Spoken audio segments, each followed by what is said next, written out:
Now, with volatility gripping the stock market, let's talk about playing defense. Dave, you have an ETF you're looking at that can offer some protection. What is it? Sure, and I put this name up earlier. This is the Invesco Defensive Equity ETF, DEF. It looks for safety plays, but with, I think, a more modern approach. So it looks for stocks that have really high betas. It kicks those out of the S&P 500.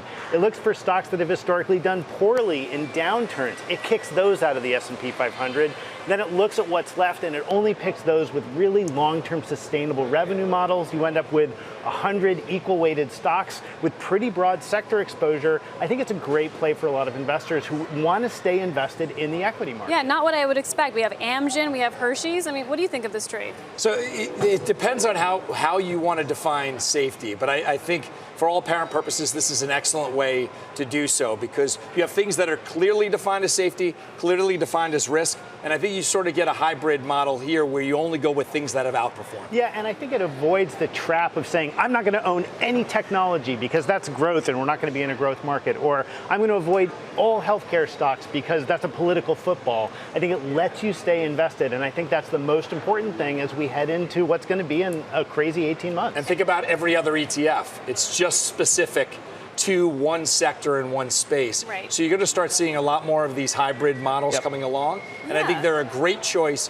for people preparing for their own retirement or their children's investment. Redefining the definition of playing defense, right? Exactly. I mean, it makes sense, I guess, in this type of environment. Exactly. Okay. All right. Now, Steve, how would you recommend investors defend their holdings here? So you have to look at, I do it on a quarterly basis. So I look at what has outperformed and then I rotate into the underperformers. But in this case, you really have to be a little strange about your investment thesis because a lot of the things that should not continue to outperform, continue to outperform. So I like buying winners. I like selling losers. Or I like, at the very least, not increasing my holdings in what has been underperforming. Go with what has outperformed, stay in those trades.